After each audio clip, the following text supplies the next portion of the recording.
Hello friends, नमस्कार and welcome to समाधान। साथियों, उम्मीद है कि आप सब अच्छे होंगे और स्टडी आपकी अच्छे से चल रही होगी। साथियों, अभी बिहार विधानसभा सचिवालय से सहायक प्रशाखा पदाधिकारी एएसओ की वैकेंसी आई है, जिसमें पदों की संख्या 79 है और अच्छी खासी पद है। आप लोग ज़रूर इसको अप्लाई कीजिएगा। बहुत सारे अभ्यर्थियों का कमेंट था साथियों कि सर, जो सहायक प्रशाखा पदाधिकारी है बिहार विधानसभा सचिवालय, इसका जॉब प्रोफाइल पे एक वीडियो बनाइए कि आखिर इसका जॉब प्रोफाइल क्या होता है, जिसमें मेनली पोस्टिंग इसकी क्या होती है, कहाँ पे पोस्टिंग होती है, वर्क नेचर क्या होता है, वर्कलोड क्या होता है, कितने दिनों वर्क करना पड़ता है, इसमें क्या छुट्टी मिलती है, कौन कौन सी छुट्टियाँ मिलती है, दूसरी चीज़ जो सैलरी क्या है, एंड जो प्रमोशन को लेकर के, चूँकि सबका चॉइस होता है कि हम अपनी लाइफ में आगे बढ़ें, चाहे वो अपने वर्क पे हो या अपने घर पे हो, कहीं पे भी हो, तो उनको प्रमोशन, तो प्रमोशन को लेकर के भी आप लोगों का क्वेरी था कि जॉब में जब जाएंगे तो आपको प्रमोशन क्या क्या मिलेंगे, फैसिलिटीज़ क्या क्या होंगी। तो सारी चीज़ों को यहाँ पे हम लोग देखने वाले हैं। जॉब प्रोफाइल में आगे बढ़े उससे पहले थोड़ा सा जानकारी ले लीजिए। जो बिहार में एएसओ की वैकेंसी जो होती है, हालांकि पहले इसको सहायक के नाम से जाना जाता था, लेकिन 24 में ही इसको 23 लास्ट में इसको बदल करके एएसओ कर दिया गया, यानी अब असिस्टेंट सेक्शन अफसर के नाम से जाना जाता है। तो बिहार में जो 4 अथॉरिटीज़ है जहाँ से वैकेंसीज जारी की जाती है एएसओ की, जिसमें पहला अथॉरिटी हो गया आपका बिहार सेक्रेटरीट, यानी जो बिहार सचिवालय होता है, जहाँ पे एएसओ की सबसे बड़े लेवल पे भर्ती की जाती है। दूसरा हो गया आपका हाई कोर्ट। तो हाई कोर्ट में भी एएसओ की भर्ती होती है, पिछली बार ही भर्ती आया था, तो उसको कंप्लीट कर लिया गया है। जो तीसरा होता है वो बिहार विधान परिषद, लेजिस्लेटिव काउंसिल का होता है। एंड जो फोर्थ होता है, ये अभी जो हम लोग देखेंगे, बिहार विधानसभा सचिवालय। यानी 4 जगह से आपको एएसओ बनने का मौका मिलता है और सबका वर्क नेचर अलग अलग होता है। तो सबसे पहले हम लोग स्टार्टिंग करते हैं रिक्रूटमेंट से।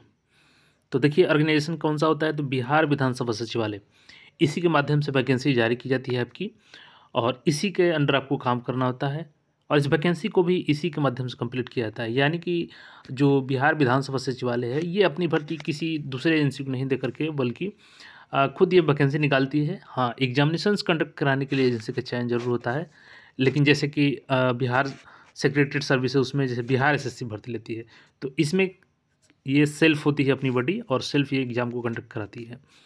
कैटेगरी की बात करें साथियों, तो देखिए ये आपका ग्रुप बी का जॉब हो जाता है, और ये क्या है, तो नॉन गैजेटेड पोस्ट होता है। ठीक है, अधिकारी लेवल का पोस्ट है और नॉन गैजेटेड का ये पोस्ट है, ग्रुप बी का ये जॉब हो जाता है। यहाँ सबको ये क्लियर हो गया। अब देखिए, इसमें हम लोग सैलरी की बात कर लेते हैं।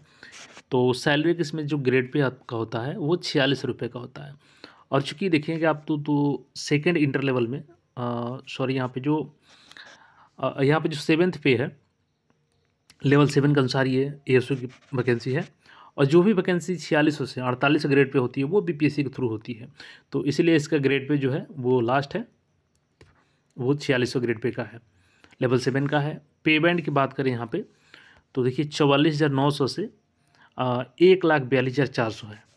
अब जो ग्रॉस सैलरी आपकी बनती है, वो जो बेसिस पे बनती है, जैसे सैलरी आपका, जिसमें आपका बेसिक पे रहेगा 44,900, प्लस आपका डेढ़नेस अलाउंस यानी महंगाई भत्ता रहेगा, प्लस आपका होम रेंट अलाउंसेज रहेगा, एचआरए, प्लस मेडिकल अलाउंसेज रहेगा, प्लस अदर रहेगा। अब देखिए इसमें क्या फ़ायदा आता है आपको सैलरी में। सबसे पहले इसकी पोस्टिंग जान लीजिए। देखिए, यही एक ऐसा जॉब है जिसका लाइफ टाइम पोस्टिंग आपका पटना में ही होता है, और इवेन आपका बिहार विधानसभा सचिवालय में ही होता है, कहीं दूसरी जगह आपको नहीं भेजा जाता है। यानी कि एक ऐसा जॉब है कि आप अधिकारी लेवल के जॉब होकर के पूरी लाइफ अपने पटना में सेटल कर सकते हैं, और अब यहाँ से आपको एचआरए का बेनिफिट मिलेगा, क्योंकि आपकी जो ग्रेस सैलरी बनती है इसमें एचआरए भी जोड़ा जाता है। और अभी वर्तमान में पटना की जो एचआरए रेट है वो 20% है। इसके बाद आप बिहार के किसी भी कोने जाएंगे तो इससे कम ही आपको एचआरए मिलेगा। उसके बाद अदर अलाउंसेज मिल जाता है आपको, मेडिकल अलाउंसेज मिल जाता है। तो ये तमाम चीज़ों को जोड़ करके आपका ग्रॉस सैलरी बनाया जाता है। और सैलरी की बात करें तो शुरुआती सैलरी आपकी लगभग 80 से 85 हज़ार बनती है, जिसमें सारे कंसेशन करने के बाद, जो भी जैसे आपका टैक्स डिडक्ट हुआ, टैक्स डिडक्शन के बाद आपका उसके बाद से आप जो भी इसमें सेविंग कराते हैं, जैसे कि अंशदान करते हैं पेंशन योजना में, तो लगभग 70 से 75 हज़ार आपकी ग्रॉस सैलरी हैंड में आ जाती है आपकी फ्री होकर के।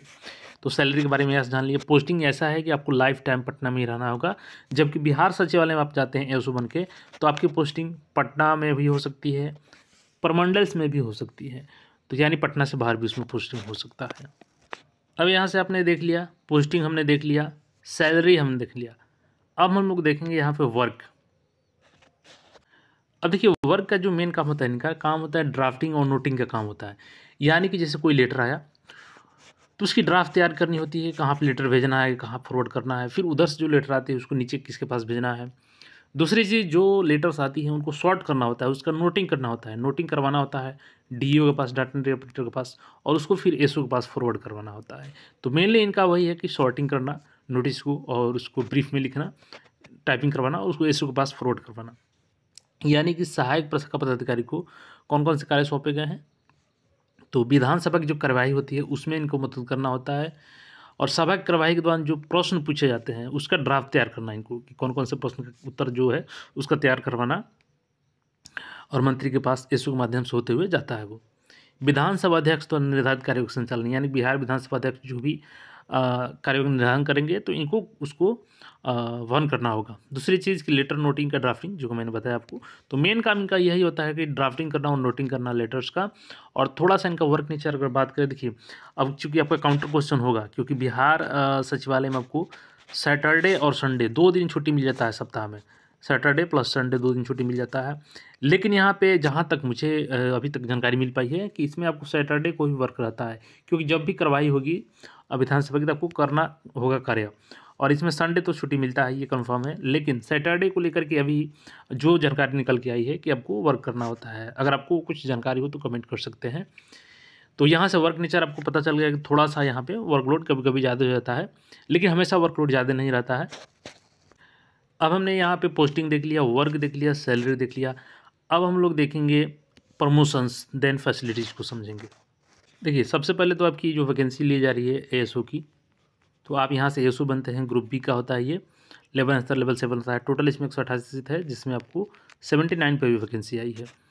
इसके बाद आपको जो अगला पोस्ट होता है वो होता है आपका प्रशाखा पदाधिकारी, यानी सेक्शन ऑफिसर का, एएसओ इसको बोलते हैं सिंपली। और ये आपका ये भी ग्रुप बी का होता है, लेकिन ये गेस्टेड होता है। चूँकि जो एसओ बनते हैं वो नॉन गेस्टेड होते हैं, लेकिन जो पहली पोस्टिंग होती है आपकी उसमें आप गेस्टेड बन जाते हैं, और लेवल 9 की सैलरी मिलती है। यानी जो बिहार में एसडीएम और डीएसपी की सैलरी होती है, सेम पोजीशन आपका सेम सैलरी लेवल 9 का मिलता है। इस पोस्टिंग को लेने में आपको लगभग 7 से 8 साल का समय लग जाता है। तो यहाँ से आपका पहला पोस्टिंग हो गया प्रशाखा पदाधिकारी के रूप में। देन अगला जो पोस्टिंग होगा आपका वो होगा अवर सचिव के रूप में, यानी कि आप अंडर सेक्रेटरी बनेंगे। अंडर सेक्रेटरी बनेंगे तो इसमें आपका जो होगा ये भी ग्रुप ए का जॉब है आपका। यहाँ से ग्रुप ए स्टार्ट हो जाता है आपका, और लेवल जो है आपका ये 11 का हो जाता है, ठीक है।